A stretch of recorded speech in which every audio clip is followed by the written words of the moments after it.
મિત્રો બોડેલીમાં મોટી દુર્ઘટના સર્જાઈ છે। આ દુર્ઘટનામાં 2 વિદ્યાર્થીઓ શિકાર બન્યા છે। જ્યાં મિત્રો વિડીયોને અંત સુધી જોજો અને ચેનલ પર નવા આવ્યા હોય તો ચેનલને સબસ્ક્રાઇબ કરી નાખજો। હું તમારો દોસ્ત શૈલેષજી।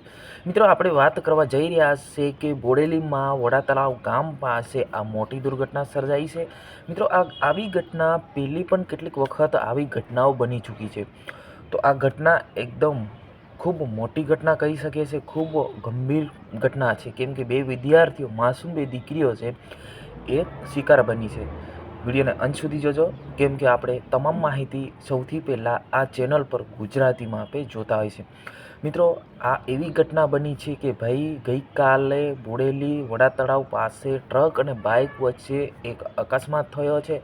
અકસ્માતની અંદર 2 વિદ્યાર્થીઓ જે એ શિકાર બની છે। જ્યાં મિત્રો વાત કરવામાં આવે તો આવી ઘટના કેટલીક વખત બને છે, તો છતાં કોઈ પ્રકારની આના પર ધ્યાન નથી રાખવામાં આવતું, કેમ કે આ જે ઘટનાઓ છે, આ માસૂમ દીકરીઓ છે, એ નિર્દોષ દીકરીઓનું આવું બને છે તો ખરેખર મિત્રો કે આ બે ઘટના છે, આ ખૂબ મોટી ઘટના છે। એમના મા બાપના જે સપના હશે, ભણાવી રહ્યા હશે, જે દીકરીઓ ભણવા જઈ રહી હતી ત્યારે અચાનક આવું થયું હતું। પોતાના મા બાપના સપના અને દીકરીઓના સપના 1 મિનિટની અંદર ફેરવાઈ જતા હશે, કેમ કે આજે મોટી દુર્ઘટના છે વડા તળાવ ગામ પાસે જે બની છે।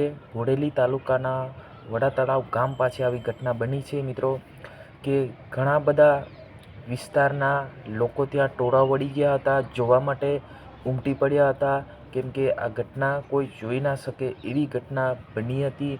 જ્યાં મિત્રો બોડેલી તાલુકાના વડા તળાવ ગામ પાસે ટ્રક અને એક સ્પ્લેન્ડર વચ્ચે આવી ઘટના બની હતી। આ ઘટનાની અંદર સ્પ્લેન્ડર બાઇક જે છે એના પર જે ટ્રકનો ટાયર હતો એ ચડી ગયો અને જે બાઇક હતી એ ખચડી નાખી। જ્યાં મિત્રો વાત કરવામાં આવે તો આપણે દરેક જગ્યા પર ઘટના કે કોઈ બનાવ બનતો હોય કે કોઈ બી આપણે માહિતી હોય, આપણે આ જ ચેનલ પર જોતા હોય છે। ગુજરાતની અંદર સૌથી પહેલાં માહિતી હું તમને આ જ ચેનલ પર આપી રહ્યો છે। સારો એવો સપોર્ટ પણ મળી રહ્યો છે।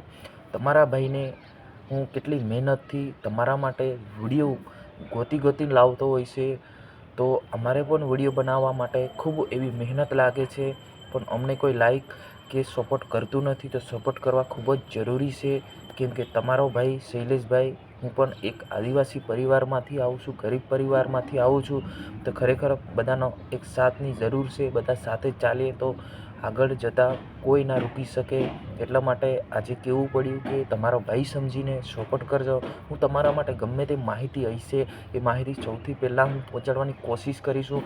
ફેસ કેમ પે નહીં, પણ વોઇસના માધ્યમથી પણ હું તમને પહોંચાડતો જ હોય છે, એટલા માટે કહી રહ્યો છે। આજે ઘટના બની છે ગઈકાલે બોડેલી તાલુકાના વડા તળાવ ગામને રોડ પર બની હતી। રોડ પર મોટો અકસ્માત થયો હતો। જી હા મિત્રો, આજની વિડીયોની અંદર બસ આટલું જ હતું। આપણે મળીશું તરત જ એક નવા વિડીયોમાં। જય હિન્દ, જય ભારત।